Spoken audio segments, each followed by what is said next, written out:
What do physicist Albert Einstein, cellist Mstislav Rostropovich, and dissident writer Alexander Solzhenitsyn have in common? All were stateless for some part of their lives. Today, there could be up to 12 million stateless people worldwide, according to the UN High Commissioner for Refugees. Lack of nationality prevents any prospect of living a normal life. Везде требуется документ. Даже иной раз в город съездить тяжело. I can't move around. I can't go to the city because police will ask for my ID, and I don't have any, so I have to stay here in the village. The worst possible thing that can happen to a human being, mark my words, is to be classified or looked upon as a stateless person.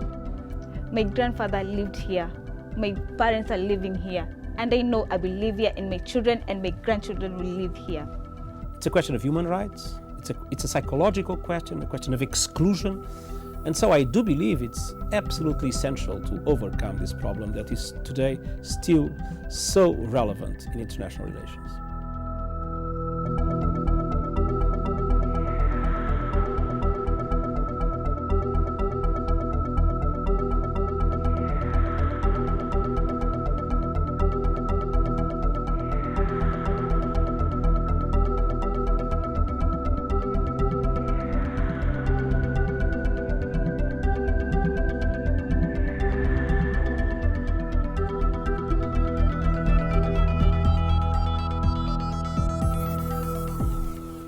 So how does a person become stateless? There are hundreds of possible reasons: bureaucratic pitfalls and problematic laws, war and other kinds of political upheaval such as the breakup and creation of states, and discrimination against ethnic minorities within countries are among the most common causes. There are 2 United Nations conventions designed to help stateless people, but relatively few countries have signed up. The 1954 Convention relating to the status of stateless persons has 68 parties, while the 1961 Convention on the Reduction of Statelessness currently has just 38. We hope that as we are now commemorating the 50th anniversary of the 61 Convention on the Reduction of Statelessness, that many more countries will ratify them. Indeed, when the Convention is ratified and when national laws respect the Convention, the rights of people that are stateless or the possibility to gain a nationality improve quite dramatically. Most of the world's stateless people are stuck in a particular country where their claim to citizenship is not recognised. And the powerful question of justice that really emerges there is, shouldn't these people have citizenship in states in which they've lived most of their lives, in which they've contributed, of which there's no other country where they have any kind of effective and genuine link?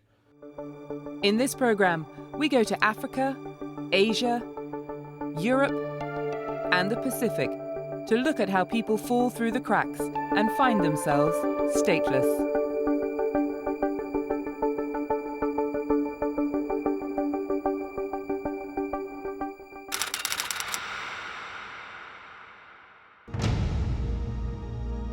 In 1991, demonstrations on the streets marked the passing of Soviet communism.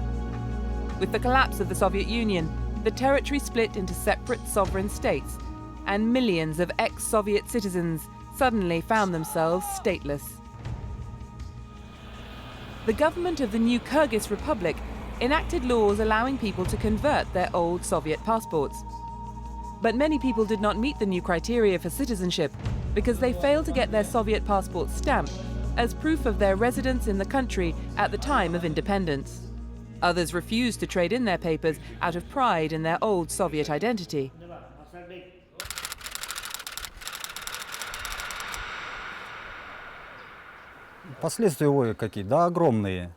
It greatly affects my life in all respects because, basically, I have access to nothing. I cannot even find a decent job because without passports, without citizenship, I cannot get any good job. Just jobs that we get ourselves, like this one. Poorly paid, back-breaking labour is about the best that Alexander Chechenko can expect. And his 3 children could share their father's fate, because in Kyrgyzstan, nationality is not issued at birth to the children of non-citizens.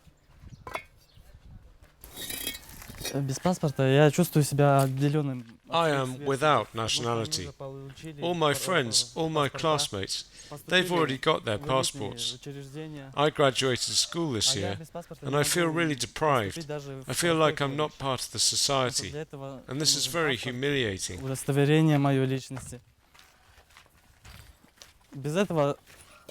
Most of my classmates have gone to university, while I'm not able to go to an ordinary college. And also, during the summer, I'm not able to find a decent job. Only one-off jobs like this one. In 2007, the government passed a new nationality law to make it easier for stateless people to claim citizenship. But so far, Alexander Chechenko has not benefited. The official price of a new passport is 2,000 sums, or around $47, more than the average weekly wage, and more than Chechenko earns in a month. And that's not including the bribes that are widely rumoured to be necessary. The biggest challenge is financial, because I don't have any money. And if you go for passport, you have to pay for everything, not only officially, but unofficially. За все плати. Помимо того, что положено-то платить, это ладно, платишь, а там еще, как говорится, по-русски говоря, на лапу просят, да и все. And I have times when I have absolutely no money to survive. So how can I afford to pay money for all the papers? Как говорится, у меня тогда не было таких финансов, чтобы где-то что-то кому-то дать. А так все, тут... I have no idea how to overcome this obstacle. My only hope is if the NGO people will help me. Здесь просто прямиком говорят, да мы тебя посадим за бомжатничество, да и все.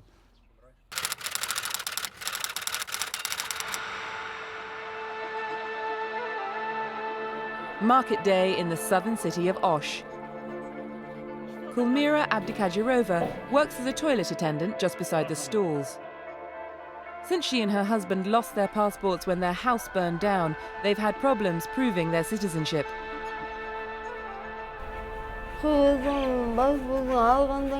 If I had a Kyrgyz passport, I would be able to receive pensions. Now I'm not receiving any pension.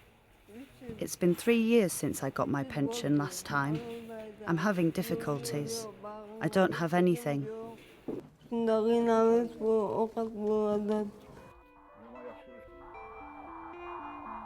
Illiteracy is another factor, especially in rural areas. Most of the estimated 20,000 people still without nationality in Kyrgyzstan are thought to live outside the cities. Some people just don't know there's a problem.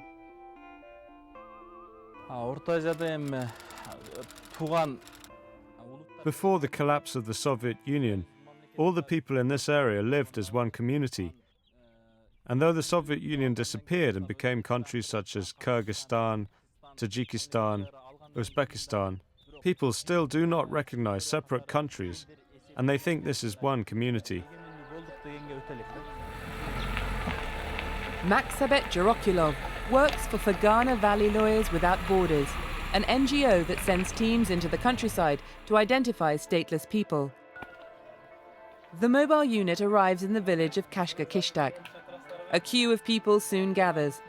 Among them is Gulnoza Bazarova. Originally from Uzbekistan, she met and married a Kyrgyz man.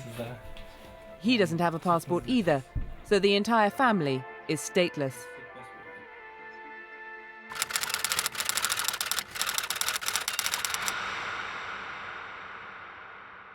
When I was in Uzbekistan, I was young and did not think about a passport at all. Now I have a family. I have children, so now I understand that I need to have a passport.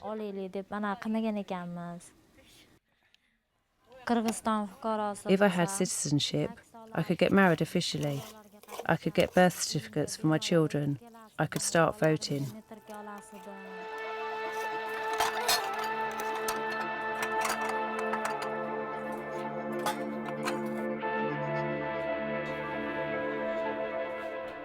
Matsabek makes copies of the only document she has, her father's old Soviet passport.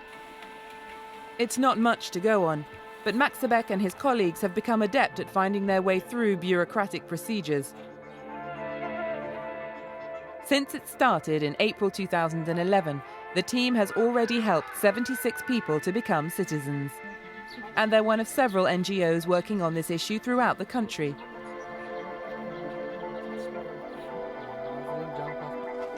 The case of Alexander Chichenko, the bricklayer, has come to the attention of Siron, an NGO based in the village of Ivanovka. They're optimistic they can help the family using the mother's expired Soviet documents. I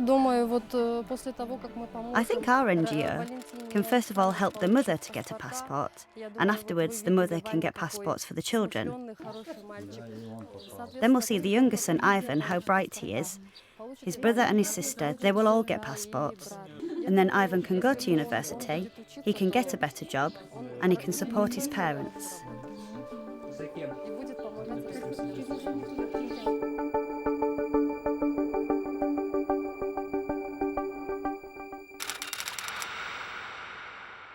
These are our original passports from Soviet Union. It's antique. It's a rarity. You can sell them on eBay, but I will not do that, of course. And this is only proof of our citizenship and belong to somewhere. But this country does not exist.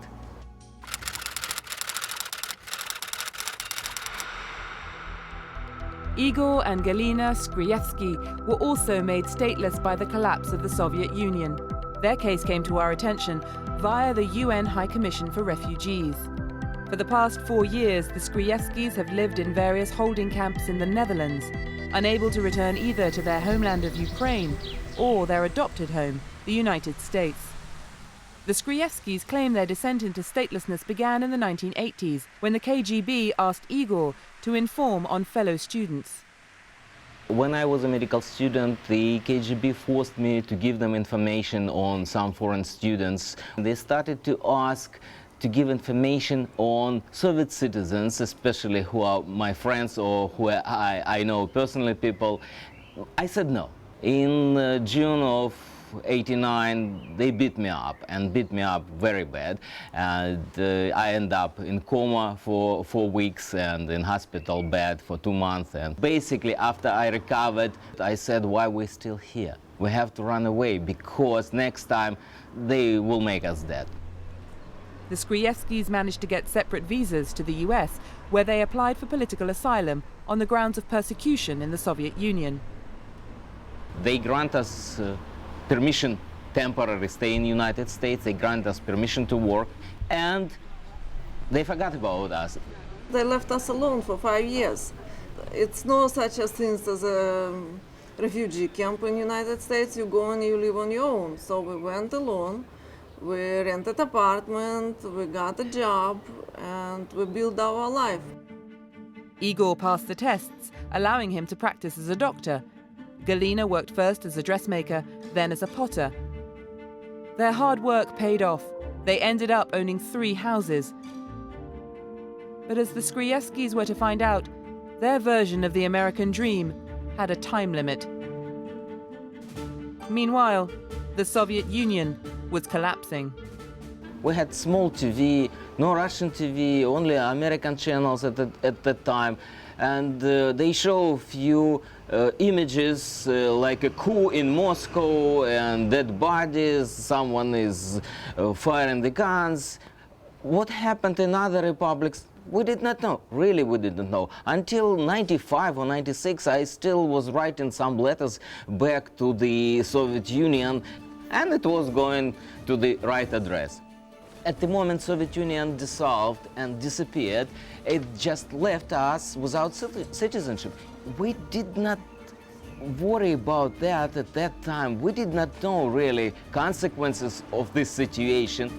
The Skrievskis say they were advised by US immigration authorities to apply for deferred deportation, the usual route to citizenship for ex-Soviets in the US. But when their case was finally heard, the judge refused to grant them this status. She started her decision from the words respondents are native of Soviet Union and citizens of Ukraine. Stop.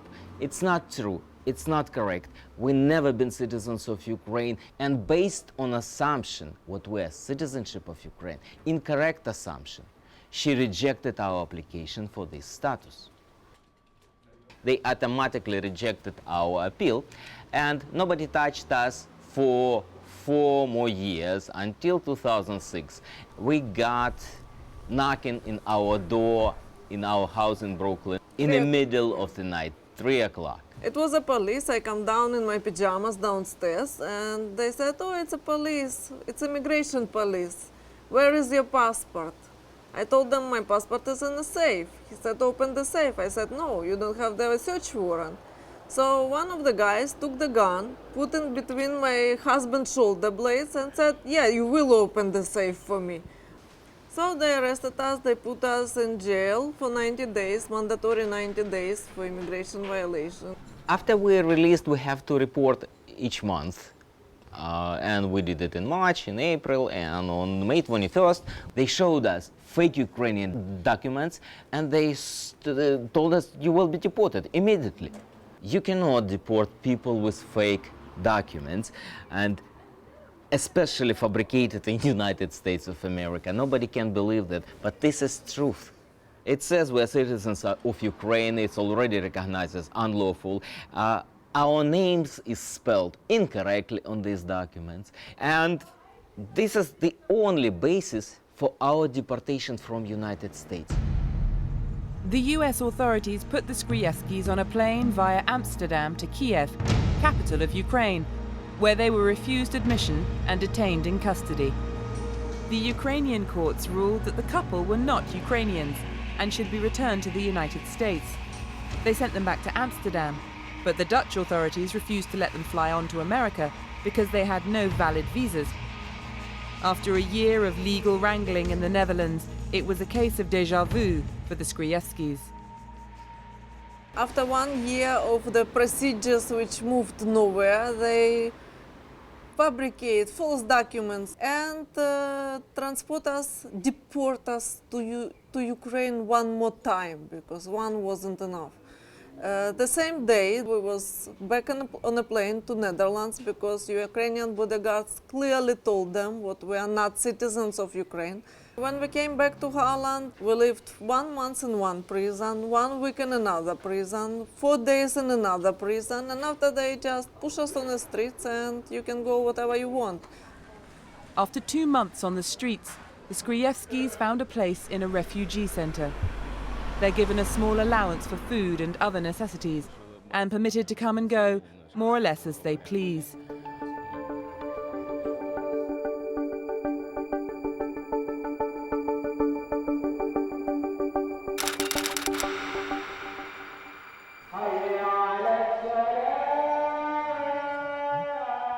Afternoon prayers at Jamia Mosque in Nairobi, Kenya.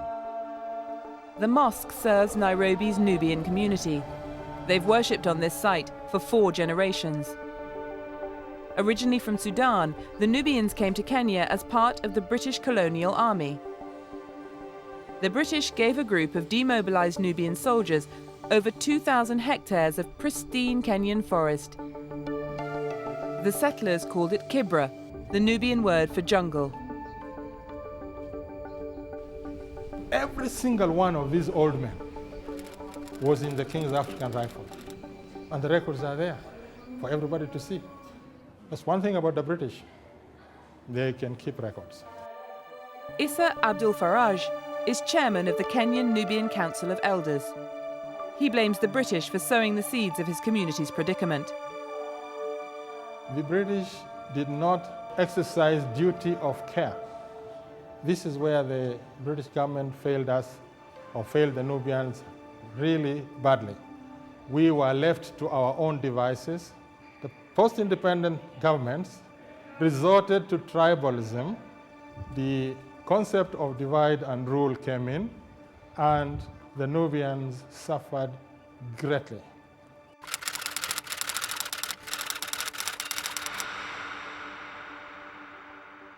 After Kenya's independence in 1963, Nubians like Yusuf Ibrahim Diab found themselves effectively stateless in what they regard as their own country. Lacking official property rights, much of their land was taken away. This homestead used to be my grandfather's homestead, actually. And it used to be a very lovely place, actually, when I was growing up. The provincial administration made things very difficult for us. They just brought outsiders and made them build houses around our what we considered our property, although we did not have proper titles to this land. There was no consideration for empty spaces and playing grounds or vegetable gardens. So that's why you have so much congestion and the houses are so much close to each other. Kibra became Kibera, and what was once forest and farmland turned into Africa's biggest slum, its name synonymous with danger and deprivation. Sanitation in Kibera is the worst. You see, this channel was actually built for water, not sewage. But there are people who actually use this as open-air latrines. There have been many areas of Nairobi that were without such services, up to and including the period of independence. But the situation has improved over the years, but not so in Kibera. One can only think that perhaps there's a lot of speculation for this land. That's why the infrastructure is so neglected. Kibera never used to be a slum. This used to be a farm area, livestock area. And if our land rights had been recognized early enough, we would not be in this situation. Lack of secure land tenure is just one of many forms of discrimination, according to Nubian community leaders. They claim it is often impossible for Nubians to get the national ID cards that are needed in Kenya to access all sorts of basic services. Lack of full citizenship also excludes Nubians from the legal job market.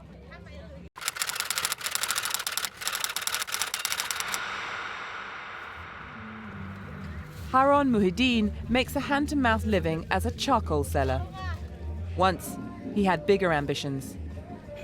I've studied accounting. I have the papers. I'm an accountant by profession, but there's no job opportunity that I've been called to.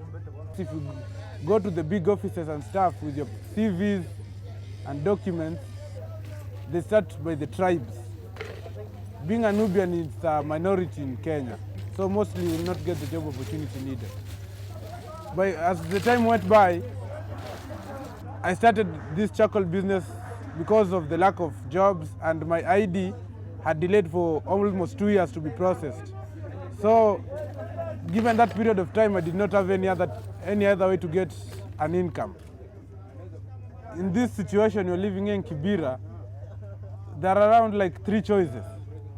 If you enter a business like this, you become a manual laborer where you get around 250 shillings a day. That's not enough. Or the third one is crime. Most of us here go to crime. Hope for the Nubians came with the entry into force of Kenya's new constitution in 2010. The constitution explicitly recognizes the Nubians as the country's 43rd official tribe. We are very happy with the new constitution, which recognizes the rights of the minority. The government has backed out to say that, no, you are Kenyan citizens. I'll have to give credit to the government for that. But the constitution has not yet brought an end to the Nubians' life in limbo. This is the irony of officialdom. When you go to the registration office, they would ask you the same awkward questions, which should no longer apply.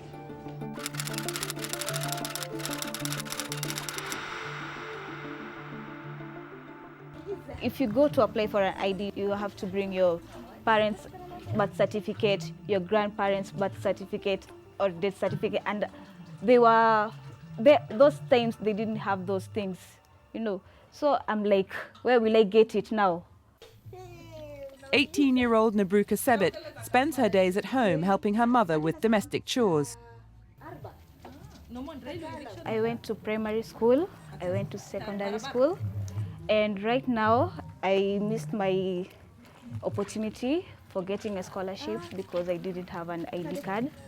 I was to study political science at the University of Nairobi. I want to go back to school. I want to do my course. I want to be a person and help my community and to make it a better place to live in. I can't move because this is my ancestral land. My grandfather lived here. My parents are living here. And I know I will live here and my children and my grandchildren will live here.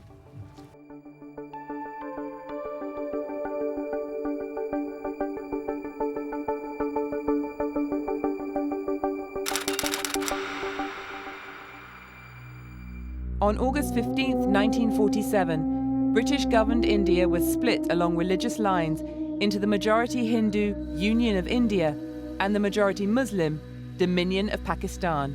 Pakistan itself was divided into two, with one part to the west of India and one to the east. As the years passed, East Pakistan began agitating to become a separate state. As an Urdu-speaking minority within East Pakistan, the Bihari people were caught up in powerful historical forces. The Biharis found themselves in the wrong side of the fence, in the sense that the Bengali nationalist struggle was based on language. And these people spoke the Urdu of the oppressor, language of the oppressors. And as a result, a section of them, were forced to collaborate with Pakistan Army, and that brought about, a lot of misgivings about the community members themselves. In 1971, East Pakistan won its independence, and the People's Republic of Bangladesh was born. Biharis were seen by many as a Pakistani fifth column. Around 1,000 were reportedly killed during the transition to independence. To protect the community, the International Red Cross set up 2 camps in the new capital of Dhaka. The camps were intended as temporary measures, but they've lasted for 40 years and counting.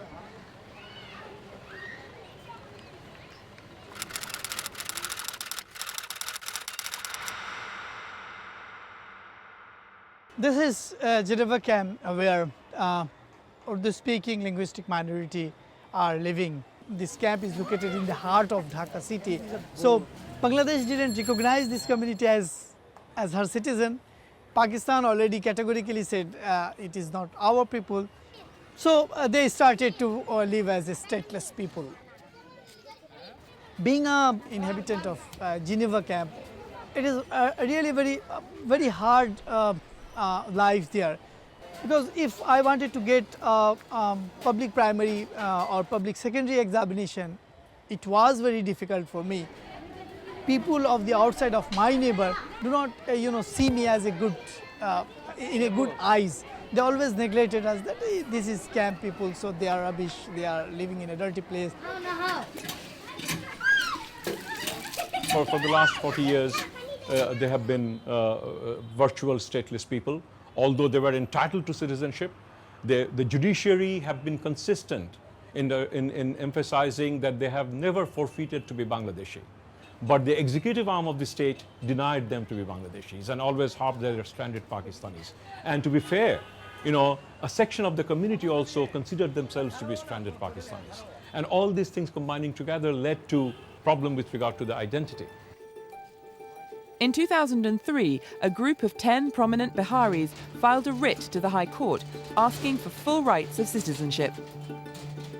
Hassan Mohammed was among them.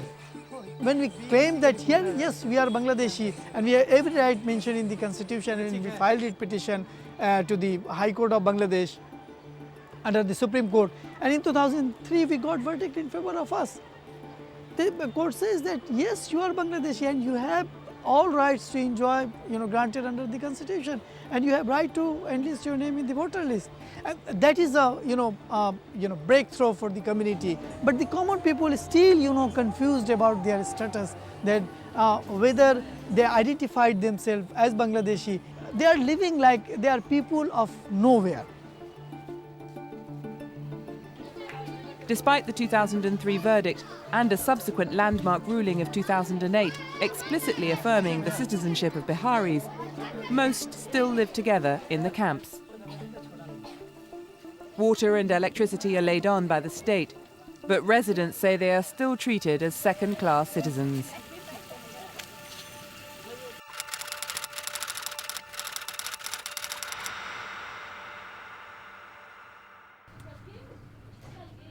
Moni Begum earns a living making traditional handicrafts. Her parents and in-laws live together with her own family in the same small apartment. We are living in a dangerous place. Many people are living in this dangerous house, but the government doesn't care. We are thinking, why is the government not supporting us? And the reason is we are Bihari. मेरा पैदाइश यहाँ का है बांग्लादेशी हम अपने आप को बांग्लादेशी समझते हैं तो हम चाहते हैं अब हम इधर I was born and brought up here. I feel Bangladeshi, but the government should provide support to us with good accommodation where a human can live. हम लोग को पूरा अधिकार दे अधिकार जो चीज़ है हम लोग को मिले There has not been much movement forward with their social inclusion issues.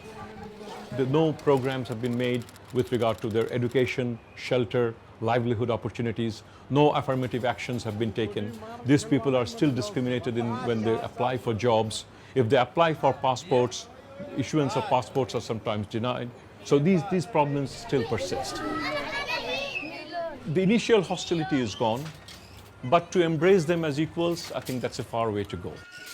One needs very overt declaration from the government highlighting the wrong that has been done to the community over the last 40 years. And I think it is that kind of acknowledgement which would be essential for these people to access services and enjoy the rightful claims to their citizenship.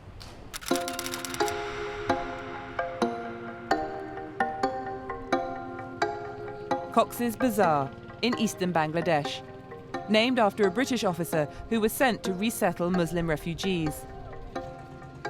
The area is still a refuge for displaced Muslims, the Rohingyas, from what is now part of Burma. The Burmese government refuses to acknowledge the Rohingyas as citizens. Essentially, they were the Muslim minority people who were evicted, were forced to flee the Arakan state by the Burmese military junta. In 1978 they came, and most of them went back. In 1991-92, another flow came. In 1978 and in 1991-92, overt cases of violence was meted out to this group of people. So international community was enraged. What they are doing since then, they have become smarter. They are engaging in ethnic cleansing of different kind. It is much more subtle, it is much more subdued, and it is not high on the agenda in the international media.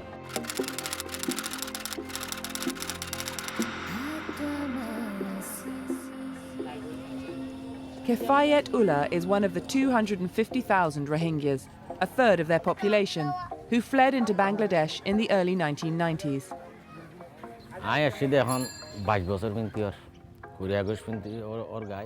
It was a really difficult situation. We had to do forced labour, and when we farmed our land, we had to give 50% to the junta. We could not move freely, and also there was a lot of torture. Not only myself, but the whole village tortured by the military. For this reason, we left the country. 2 decades since Kifayet Ullah left Myanmar, as Burma is now called, around 27,000 Rohingyas are still in the same refugee camps. Some 200,000 more are living illegally in the surrounding area. Ullah was sent back to Burma after spells in several refugee camps.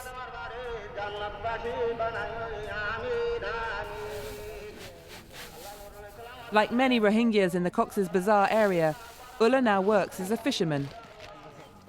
Some Bangladeshi communities have grown to resent the Rohingyas, accusing them of taking jobs and resources. In 2010, Médecins Sans Frontières accused Bangladesh of a violent crackdown against the Rohingyas, alleging beatings and forced evictions carried out by police and Bangladeshi citizens. The government played down the claims.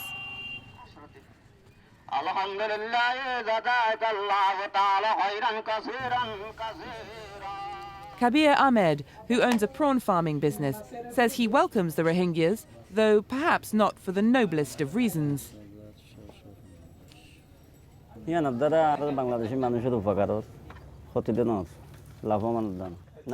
Those who are working on the boats are good for this area because they are cheap labor.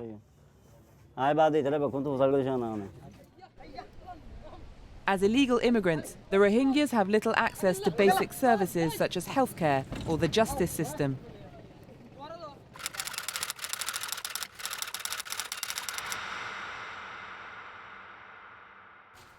The night before we arrived in Cox's Bazar, Mayuna Khatun's life savings of 940 taka, just $12, were stolen while she slept.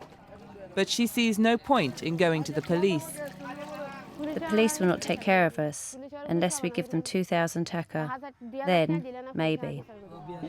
Despite these hardships, many Rohingyas are grateful to Bangladesh and its people.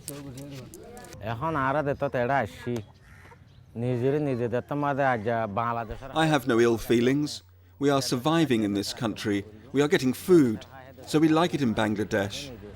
And of course, if I got an opportunity to become a citizen, I would do that. Not much chance of that, according to Professor Chowdhury Abrar of the University of Dhaka. Bangladesh government feels if we give them status and acknowledge them to be our citizens, that itself may induce the Burmese authorities to send more. They may not be very wrong in their assessment. For a country which created one of the largest refugee flows of 20th century, I think this is unfortunate that if we do not treat people, asylum seekers, fairly. I think at least the basic minimum that the government can do is provide opportunities so that these people can state a claim to why they have come. And also taking up with the Burmese authorities that, okay, your people are coming, it's your responsibility to take them back and create conditions in Burma so that there is an enabling environment for these people to live there with dignity.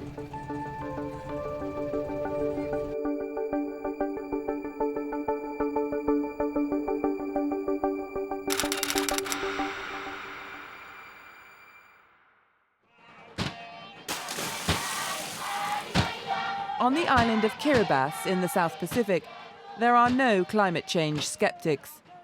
They live on an island readying itself for evacuation from rising sea levels. Things that did not happen in the past are now happening, and we're seeing breaching of the land, so that the seawater is getting into the food crops, and it is going to destroy the food crops. According to researchers at Pennsylvania University, sea levels are rising at the rate of 2 millimeters per year, already invading Kiribati's defenses. President Anoti Tong faces the prospect of his country disappearing beneath the waves and the entire population becoming stateless. His government's policy is to avoid the statelessness trap by giving skills to the people of Kiribati that rich countries such as Australia and New Zealand require. People to train them so that they will and can migrate on merit rather than as refugees. I think it's important to understand that. Kiribati is an archipelago nation spread across 3.5 million square kilometers of ocean. 32 tiny coral atolls and 1 island are populated. The highest point in the entire country is just 3 meters above sea level. The Intergovernmental Panel on Climate Change currently estimates that temperatures will increase by between 1.4 and 5.8 degrees by the end of the century. The worst-case scenario could see Kiribati subsumed entirely within 50 years. 65-year-old Iria Mayeri has lived on Kiribati's main island of Tarawa for most of his life. Mayeri's seafront village is protected by a stout 2-metre-high wall, but 2 years ago it was breached in a storm.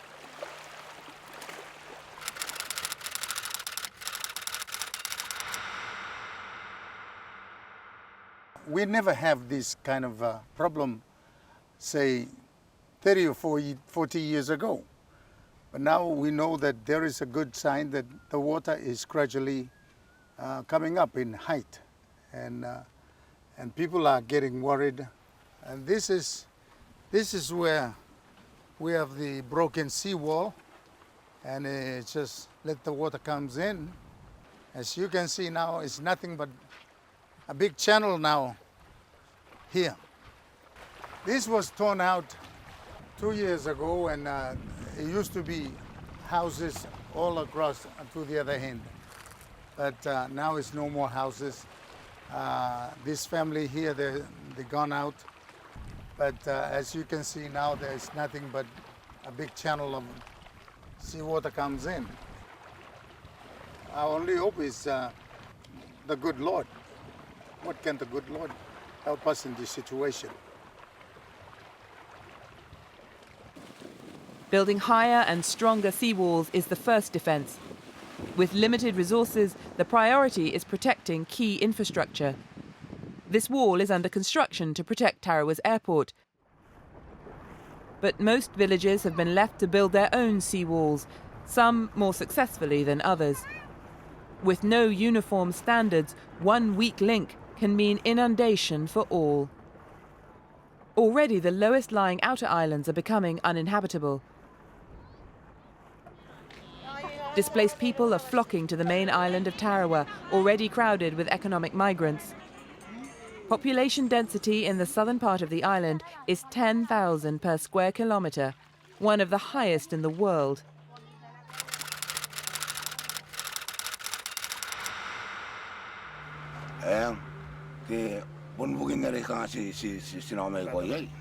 I came here because Tarawa is the capital, and more things happen here. There's also good schooling for my kids. For me, there are plenty of jobs to be found if I need money. And when I go fishing, it's easy to earn extra money by selling my catch.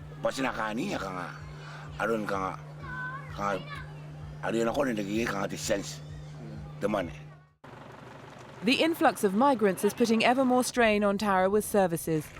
Fresh water supplies are running out, and salt water is contaminating the wells.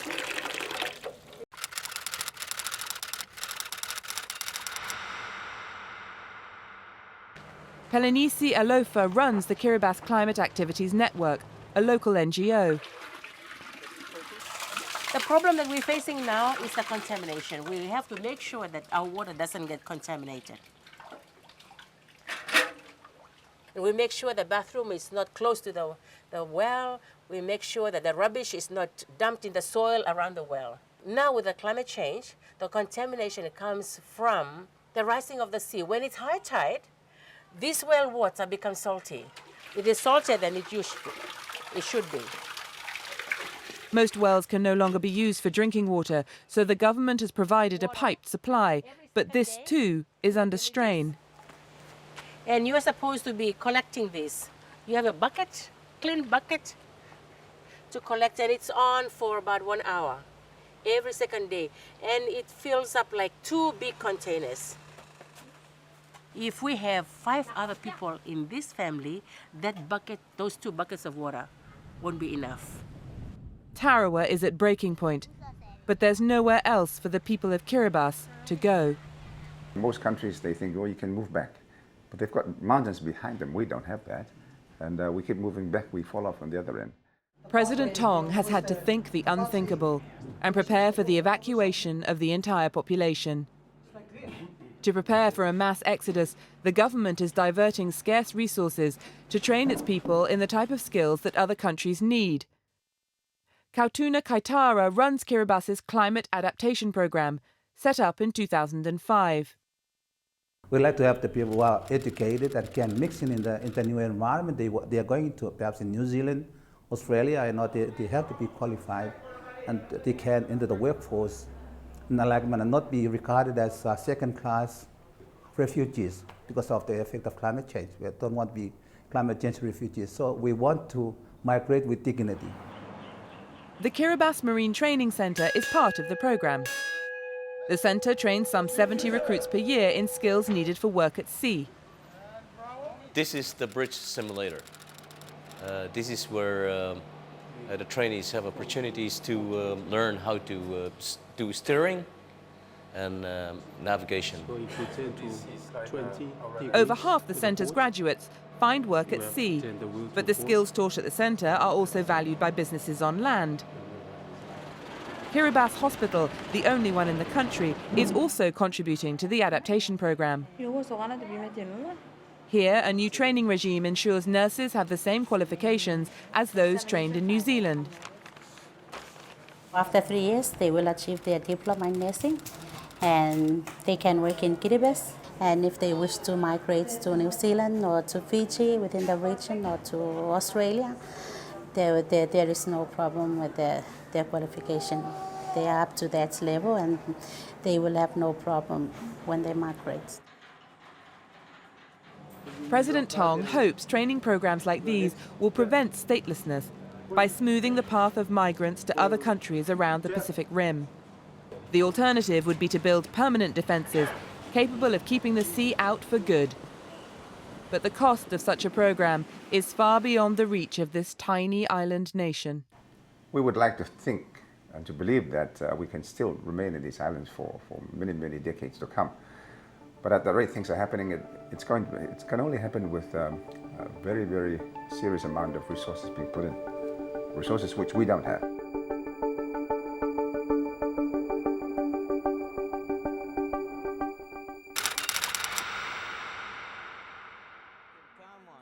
Back in Amsterdam, Igor and Galina Skrievski are keeping up their campaign to return to the US. Today, a welcome break from the usual routine. The Skrievskis have arranged to meet Carol Hendricks, a political scientist with a special interest in stateless people. Hendricks encourages the couple to think about applying for Dutch citizenship. This is not what they wanted to hear. Also allow you to get an alien's passport. And it would also... Humanitarian. I'm sorry, I'm a victim of trafficking. Why nobody even talking about the trafficking of people? It's not right, I'm sorry. It's not trafficking, it's deportation. If they believe it's... No, it's not. With the real documents. This government obliged to treat me as a real person, to put me on a plane and transport me back to the United States border and tell them, guys, you did it wrong. You put the wrong people on the wrong plane. I know, Galina. I'm saying what they think. I'm talking about their position. We discussed this without... He has fallen through all the legislative cracks that you can imagine. There is at present no country that feels that they are in any way responsible for his and Galina's fate. And that is the essence of the problem. They don't know who to turn to. They don't know who to plead their case with. And they don't know who is in the end responsible to end their plight. So that leaves them in a very, very, it's a twilight zone. It's a sort of limbo. It's a stuck in between. And it has a very, very detrimental effect on their state of mind, to say the least. The United States is convinced that they deported them for a reason, that they deported them legally, and I think that they will have a very, very tough time getting back in. So I think that any resolution to their problem will have to start in the Netherlands, for example, by acquiring legal residence in the Netherlands. But staying in the Netherlands holds little appeal for the Skrievskis. This is a nice place to be, but we want to go home. This is not our place. This is not our home. We do not belong here. You cannot relax because always you think about your life, and I'm 46 years old, and all what I work for in my life is in ruins, and I even don't know if I can get it back. Everybody talking about human rights and conventions, and nobody nobody uphold it. Everybody sign it, but nobody responsible. Everybody's just hiding. Meanwhile, the Skrievskis say their house in Pennsylvania is at risk of repossession because the couple can't access their bank accounts to make their final mortgage payment, just $5,000. Igor phones his old neighbour for help with some documentation. The call succeeds only in stirring up painful memories. I'll try. Okay, Tmima. Okay, bye. Bye. Every time we call them, every time they ask, when you coming back? When are you coming back? I'm positive when we come back, it's gonna be very, very warm welcome. Don't cry. It's difficult. Don't. I'm not allowed you to cry. Mima You're not was allowed. in very bad mood. You're not was allowed. good mood. You're not Very allowed surprised. to cry. I know. We'll get home. I promise you. I don't know how and when.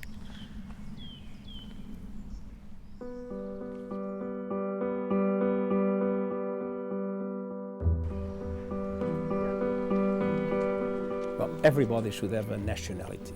Can you imagine yourself without any nationality, without any state? This was a forgotten question in the human rights dimension. Even in our mandate, to be honest, much more attention was given to refugees than to stateless people.